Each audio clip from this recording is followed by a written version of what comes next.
thank you for tuning in to your Star City Late News. I'm Meredith Mitchell. And I'm Josh Egbert. The Tippecanoe County Sheriff's Office has teamed up with the Joint Traffic Research Program at Purdue. Star City's Nina Schlossberg joins us live to show us how they are using drone footage to make crash investigations safer and more accurate. This has probably happened to you while you're out driving on the highway. You're driving at regular highway speeds and then all of a sudden traffic stops or comes to a halt because of an accident. Usually when you close the road, the probability of secondary crashes increases, and sometimes the secondary crashes can be more fatal or more critical than the original ones. Joint Traffic Research Program Associate Director Aman Habib is one of several Purdue engineering experts working with the Tippecanoe County Sheriff's Department. They're using the footage from drones to speed up crash investigations, reducing the chance of secondary collisions. We've found through that we've been able to greatly reduce the amount of time that we're closing down roadways or restricting traffic, and we're able to get that scene cleared up a lot quicker for the public. Director of the Joint Transportation Research Program, Darcy Bullock, says it's not all about speed, it's about accuracy as well.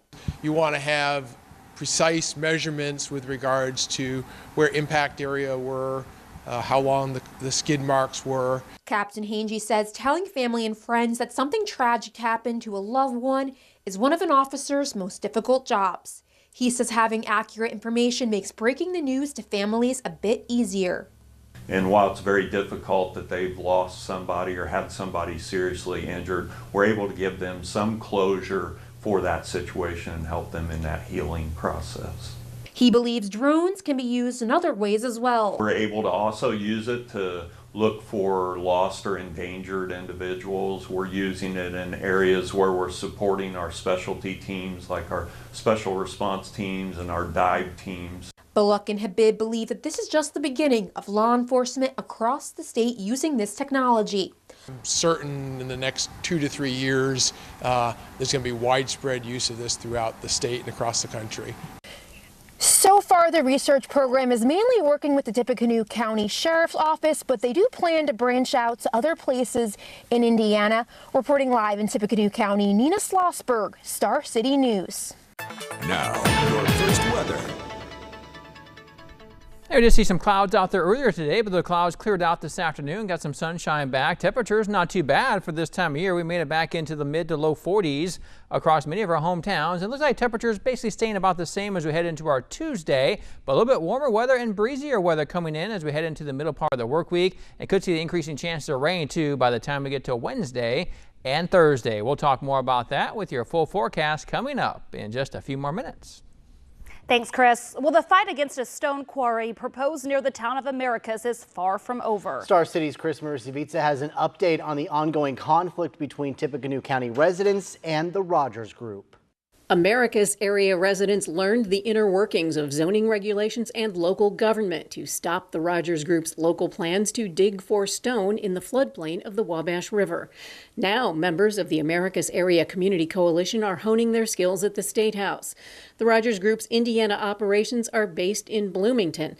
Coalition member Bill Miller says Bloomington State Representative Jeff Ellington has been introducing bills and amendments that would authorize the state to permit the quarry, not Tippecanoe County government. That's what they tried last year, and that's what they're trying this year.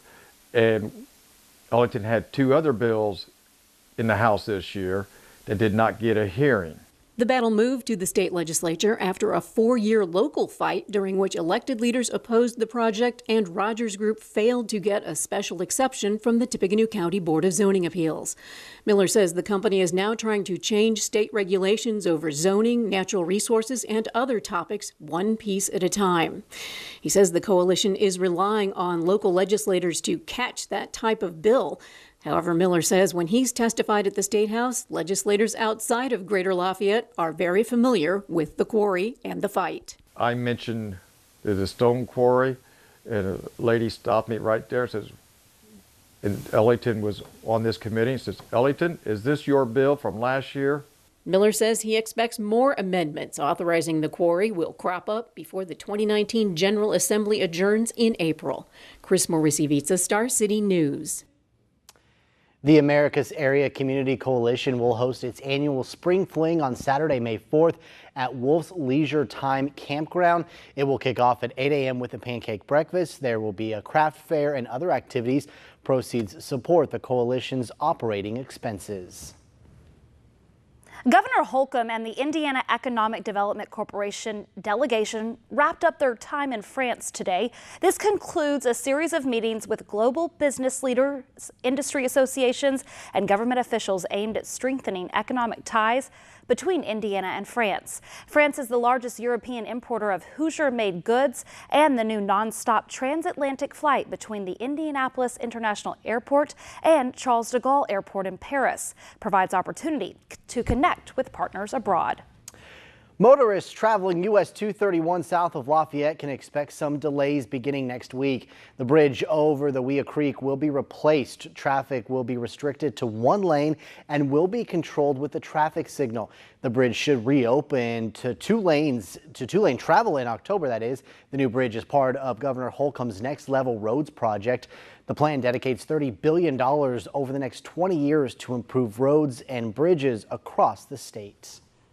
One health news tonight, you'll soon be able to assess your risk for developing type 2 diabetes at home. 23andMe has announced its personal DNA test kit will include data on a user's genetic risk for diabetes. DNA won't give the whole picture because lifestyle factors also play a big role in type 2 diabetes. But outside, experts say it could prompt patients to see a doctor if they realize they're at risk. More than 30 million Americans have diabetes but remain undiagnosed. Well, pumping iron may lower your risk for developing type 2 diabetes. Researchers at Iowa State University studied over 4,500 adults and all completed chest and leg presses to measure muscle strength. Those who had moderate muscle strength had a 32% lower risk of developing type 2 diabetes. But there is no need to overdo it. Higher levels of strength did not provide any additional protection. However, researchers say it is hard to recommend ideal levels because there is no fixed way to measure muscle strength. Researchers say there is no need to join a gym. All you have to do is resistance training exercises at home, such as planks or lunges. Then, as you build strength, experts suggest adding free weights. Well, some new moms are making history in Cumberland County, North Carolina. 7 servers at the Metro Diner had babies within months of each other. As Akila Davis shows us, the county wants to do something special at the diner because of the baby boom. At Fayetteville's Metro Diner, they're always cooking up something. There it is. Breakfast, lunch, dinner, chicken and waffles, shrimp and grits. Even an occasional bun in the oven.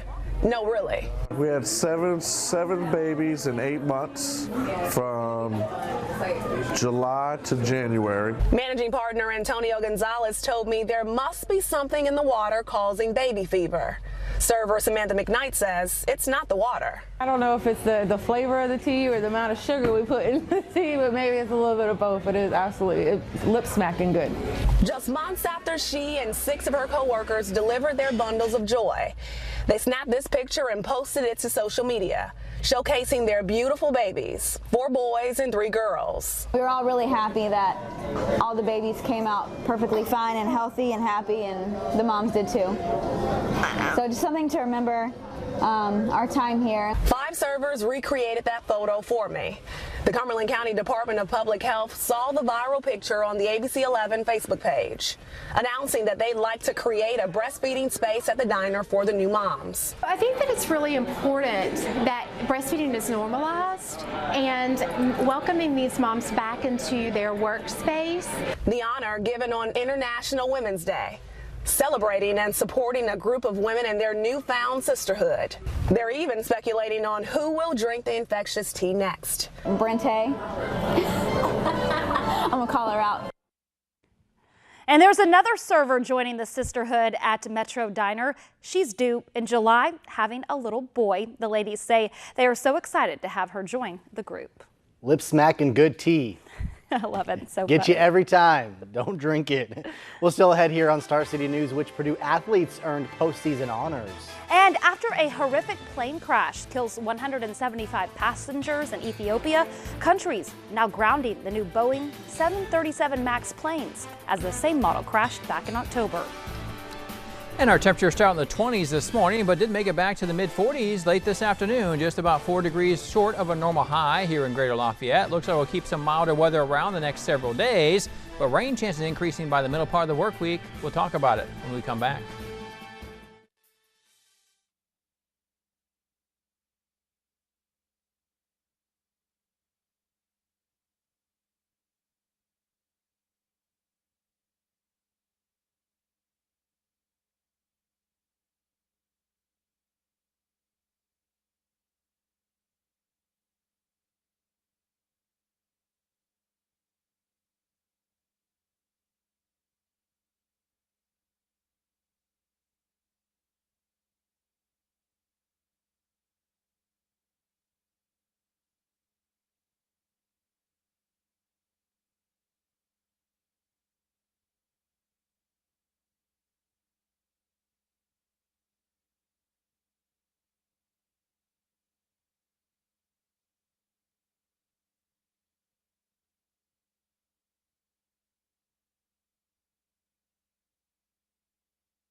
Now, Star City weather.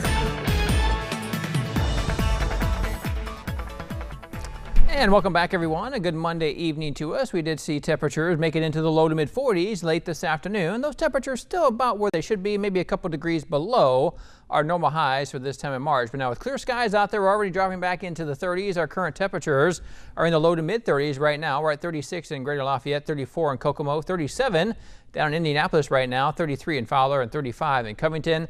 As we go in the overnight hours of the night with those clear skies, many hometowns are going to drop back into the 20s once again, much like we saw this morning. We'll start out in the low to mid 20s, maybe the upper 20s in some areas with those clear skies. Winds relatively calm. We'll say 5 to 10 mile per hour winds, as temperatures will be chilly though as we start our Tuesday. Let's take a look at our school day forecast then. As we get through the day then, we'll be seeing temperatures again start out in the 20s, about 27 around 7 o'clock in the morning. By lunchtime, we'll call it partly to mostly sunny. Again, a mixture of sun and clouds throughout the day, but high temperatures should reach close to 50, which if we do make it to 50, that would actually be above average this time of year. Normal high right now is 48. Yeah, so going for a high of 50 degrees would be a nice mild day for our Tuesday, but rain chances increasing as we head into the middle part of the work week. We'll notice that on our weather notes here as we get to Wednesday, maybe even into Thursday, some shower chances are definitely going to come back into the area, but temperatures are going to be milder here the next several days. And by Wednesday and Thursday, we could be pushing highs into the upper 50s and low 60s in some areas. Actually, by Thursday, I wouldn't be surprised to see some regions getting close to 70.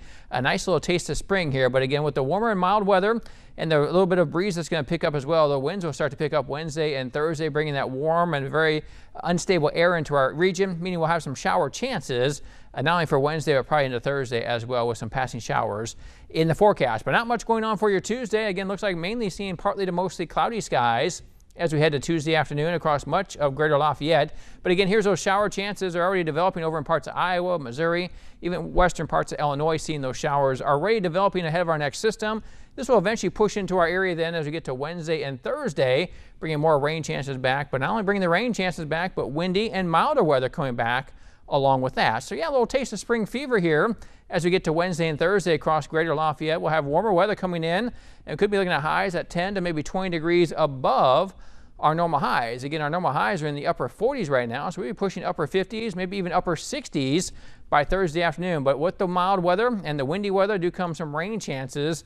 And of course, you have rain around. We have some fog around with that as well. Then we're going to actually see those warmest days, which will probably be Thursday, followed up over the weekend by some cooler weather moving back in as we get to our St. Patrick's Day weekend. Should be dry this weekend, but temperatures won't be quite as warm as we're going to see on Wednesday or Thursday. Now, future radar doesn't show much going on tonight. Really going to watch that storm kind of develop off to our north and to our west. So right now at noontime on Tuesday, yeah, not seeing anything going on. We're actually starting to see that rain increasing across Illinois.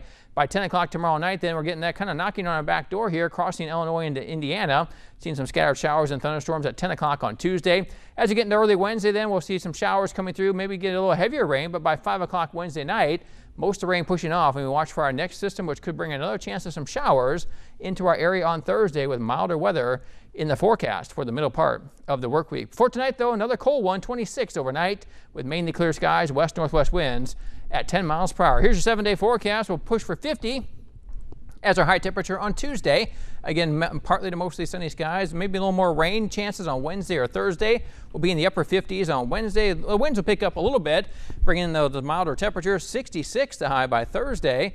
Again, a couple showers out there, but windy weather expected. Then we're back into the 40s for Friday and Saturday, maybe low 40s.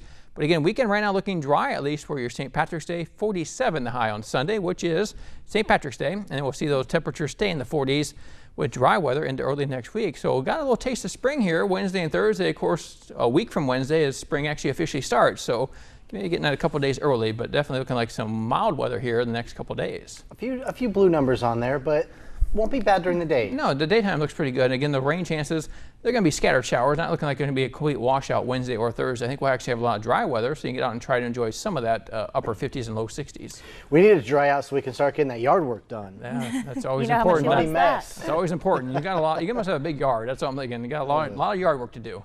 There's a lot to do. Thanks, Chris. Coming up on Star City News, 2 planes crash within 5 months, leaving hundreds dead, have sparked authorities to launch an investigation. What could be causing the new Boeing 737 MAX to malfunction? That story straight ahead.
Airlines in several countries have temporarily grounded Boeing's 737 MAX 8 aircraft. For the second time in less than 6 months, the new planes have been involved in deadly crashes. Now, the big question is whether there are any similarities between the two disasters. It's a high priority for investigators and airlines around the world because it's one of the best-selling planes in the world.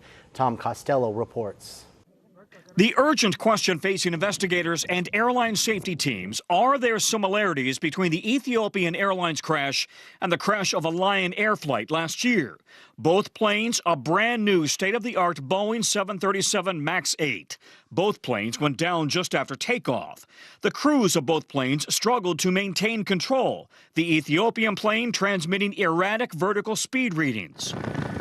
Last October, Lion Air Flight 610 went down in the Java Sea just 12 minutes into flight. A preliminary investigation found the onboard sensors may have fed bad data to the plane's computers, indicating the plane was going to stall. The computers then mistakenly pushed the nose of the plane down to pick up speed. The pilot struggled to pull the nose up, not realizing they were fighting a new automated anti-stall system called MCAS that Boeing never told pilots about. But Boeing says the Lion Air pilots should have known how to disengage the system. So what I do, immediately turn over the switches and cut the motor out. And as you can see, it stopped the trim. Now, investigators in Africa will examine the plane's black boxes for any sign the Ethiopian crew faced the same issues as the Lion Air pilots. If so, more countries, including the U.S., could ground the plane. Today, 354 737 MAXs are flying around the world, with more on the way. In North America, flown by American, Southwest, United, and Air Canada. While there have been no reports of any problems in the U.S., many airlines and their pilots say they didn't know about the anti-stall system until the Indonesian crash. The FAA issued an emergency order last fall for the airlines to ensure their pilots are trained properly in how to disengage that anti-stall system if it kicks in. But to be clear, there is no known cause of this crash. It could have been an engine problem, an electrical or hydraulic failure, an explosion or fire. It's simply not known. Well, stay with us. Sports is up next.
Good evening, I'm Mark Edwards. Let's start with the Purdue Lady Boilermakers. They managed to score just 8 points in the fourth quarter Friday against Rutgers. That wasn't good enough and lost 49-64 in the quarterfinals of the Big Ten Ladies Tournament. Now, the men, well, their Big Ten tournament begins this week. They won't play until Friday thanks to a 70-57 win over Northwestern.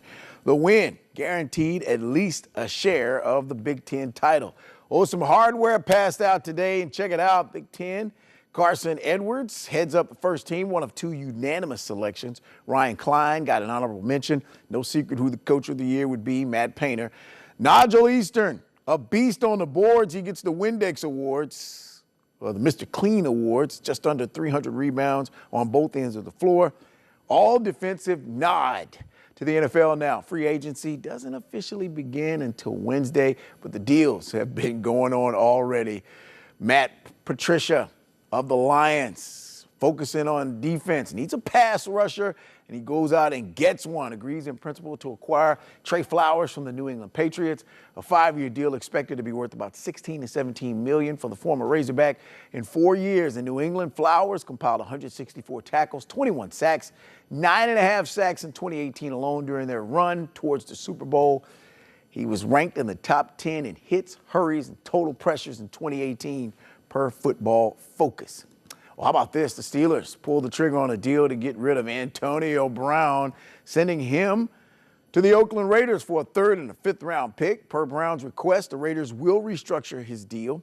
He's now making $50 million over the next 3 seasons, $30 million guaranteed. The trade of Brown will be made official, that is, on Wednesday. He's caught at least 100 balls, at least 1,200 yards, 8 or more touchdowns per year in the last 6 seasons. To the track now, the Monster Energy NASCAR Cup Series in Phoenix this past weekend for the Ticket Guardian 500 in a late race battle. 20 laps to go between Ryan Blaney and Kyle Busch. Boy, they decided the outcome. It was Busch in the end. Set sail for his first Cup win of the season, becoming the 4th different driver in 4 races to clinch a playoff spot. The win, of course, for Busch was his 199th across the top 3 touring NASCAR series. They'll pack up for California next to wrap up their 3-week Western trip. Tough to pass, yes. It wasn't easy. You were really stuck and mired behind guys. You know, I got close to Blaney, and then I got real tight, and then he kind of got away, and then I ran him back down, and it's just kind of like an accordion thing. You know, you cool your stuff off, you go back after him, and then you get too hot and too tight when you're behind him, and then you got to cool back off again. I just started working the racetrack and just started moving around and trying to find something and trying to get low and high and everywhere in between to try to just, you know, keep trying to find clean air or cleaner air in order to get by him. All right, who said soccer wasn't tough, or European football, that is? Check out this fan. He gets 14 weeks behind bars after running onto the field, handing out a knuckle sandwich and a fisticuff to good old Jack Grealish. He landed the knuckle sandwich to the neck and face. Grealish was all good. He popped up immediately. The outrageous fan had a hefty fine and a 10-year ban from UK football matches. Yeah. Of course, there he is blowing kisses as he says goodbye. It'll be a while before he gets to his next contest. Stay with us. We'll be back right after this.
Taking a final look at our 7-day forecast. Not too bad of a day for your Tuesday. High reaching about 50. It will be a cool start, though. We'll be back in the 20s when you wake up on Tuesday morning. We'll call it partly to mostly sunny. Winds pick up on Wednesday, bring some rain back with it as well. Some scattered showers. 59.